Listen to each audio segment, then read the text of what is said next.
Hello and welcome. I'm Brian. This is my photo show. Today's topic, the Smena 8M. This was a consumer-oriented camera made in the Soviet Union in the 1970s, probably into the 1980s. It was made by the original Lomo. You see here the Lomo symbol, and also here the lens says it's made by Lomo.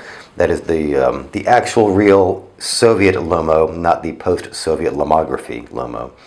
At any rate, this was a very popular camera back in the day, and it is a neat little camera today. It's 35mm format, and I want to go over a few of the features because it can be a little bit confusing. There's some things here that well, you need to be careful of and be mindful of. Number one, when we fire the shutter, we have to cock the shutter manually like so. And you fire it like that. Okay, you notice a little lever. See? Okay. So you need to be careful because if you're holding the camera like so, you need to watch where your fingers go so that it doesn't block the lever. It is real easy to, if your finger's here and you hit the lever, if you interfere with the travel of this lever here, you're going to mess up the shutter speed, and you'll get a bad shutter speed, or you'll get a grossly overexposed image. So you need to watch out for that. Also, the information on the camera, well, let's take a look. On the front of the lens, you've got, it's a 40mm f4 lens with an aperture range from 4 to 16. Okay, you see the 4 to 16 scale here. There's a 16 to 4. All right. So those are your aperture numbers around here. Here you have the ISO and Ghost settings. Ghost was the Soviet version of ISO. DIN was the German version. Naturally, they did not list the imperialist American ASA. So that's film speed. Ignore this. This little dial does not control, there is no light meter. So listing the film speed is just a convenient way of trying to make people understand how to set the camera when they don't understand exposure in photography. So ignore these. They're to be used with these symbols here. Okay? See, from cloudy to sunny. Well, these symbols correlate with these. Right? This is the shutter speed. So the shutter speed is set with this dial from 250 up to, what's that? B, oh, that's B. So bulb. But the marked shutter speeds are 250 to 15. It's not a huge range, but again, for a small plastic camera like this, it's more than adequate, and it's perfectly usable. What I generally do is, if I'm shooting ISO or ASA 100 film, I'll use Sunny 16 in bright sunlight, and I'll set the shutter speed at its highest at 250, and the lens at f11, just to avoid f16, because that can cause diffraction, I guess. I mean, then again, on a plastic lens like this, it doesn't really matter. So let's say I'm shooting this at f11 and 1/250th of a second. Fine. So I've got my lens set to f11. Now, how do I focus? Well, that's a bit of a different story because there is no focusing mechanism or focusing aid of any kind on this camera. The lens does focus, but there's no rangefinder. It's not an SLR. You have to, it's called zone focusing. You basically eyeball the focus and set the lens to wherever you think whatever you think is closest. Like if you think that your subject is 3 meters away, then you'd set it here. Well, that's not the best way to focus a camera like this. The best way is to stop down the aperture to something like f11, like I've done, and use the hyperfocal marks. Okay, so here is my infinity symbol. Right now the infinity symbol is over the focusing index mark. So what I'm going to do is I'm going to use the f11 hyperfocal mark, which is here. And I'm going to set the infinity symbol over the hyperfocal mark for f11.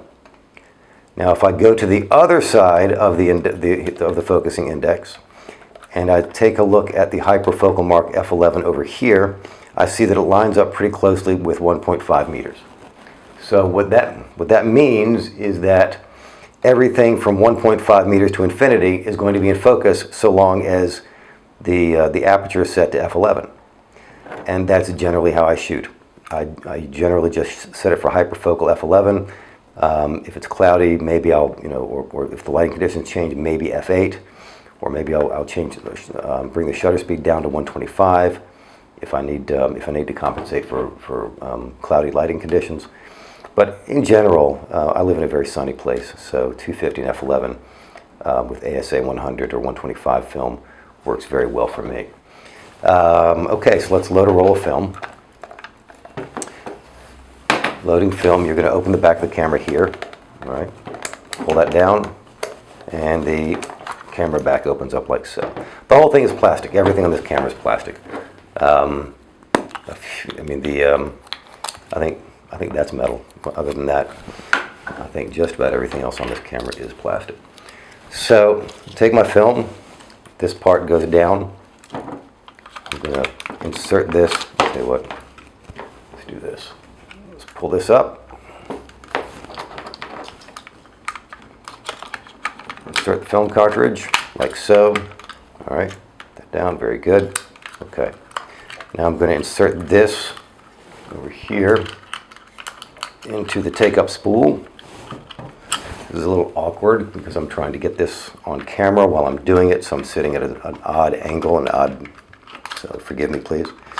So there's a little tooth right there at the bottom of the take-up spool, and I'm going to try to get that tooth into one of the sprocket holes, and then see if I can, right there, all right. I think that's more or less, I think that's got it. The bottom of the take-up spool is loose, and it's supposed to be. It's just designed that way until you close the back of the camera. All right, there we go. Film's loaded. Now, to take a shot, I'm going to cock the shutter, fire, and advance here. And you can feel it'll stop when it advances one frame. You can feel it stop. Don't force it. Don't force it. You can feel it stop, okay? So click, advance my film, there we go. Another one, advance the film. And you can see the film counter turning as well. The film counter does not automatically reset. You need to set that back to 0 every time you change a roll of film. Although it's really easy to get knocked out of register, and that frequently happens. So I often lose track of how many pictures I've taken when I'm shooting a Smena. I just sort of have to remember roughly how many are in there. Another thing to watch out for is the viewfinder window. The viewfinder window is not, it's nowhere near close to the actual image area you're going to see. The image you're going to record will be much wider than the viewfinder window. The viewfinder window is probably close to a 50 millimeter, or even 58 or 60 something. And the actual image you get is from a 40 millimeter lens. So you're going to get a lot more coverage than what you see in the actual viewfinder. So this is for, it's approximate only, put it that way. Okay, so what do I do when I've taken all the pictures I need to take? I think I'm at the end of my roll, and I want to rewind the film. How do I do that? Whoa.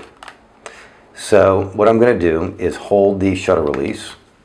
I'm going to lift up, hold the shutter release. I'm going to lift up on this and turn it. I can feel the film rewinding. I can hear it also. There we go. All right. Now, I don't know if you heard that, but I just heard the leader release, okay, from the take-up spool. So I'm going to open up the back of the camera. Here we go. And here we go. Here's the film. Now, normally, I would want to rewind the film all the way so that it rewinds all the way into the canister.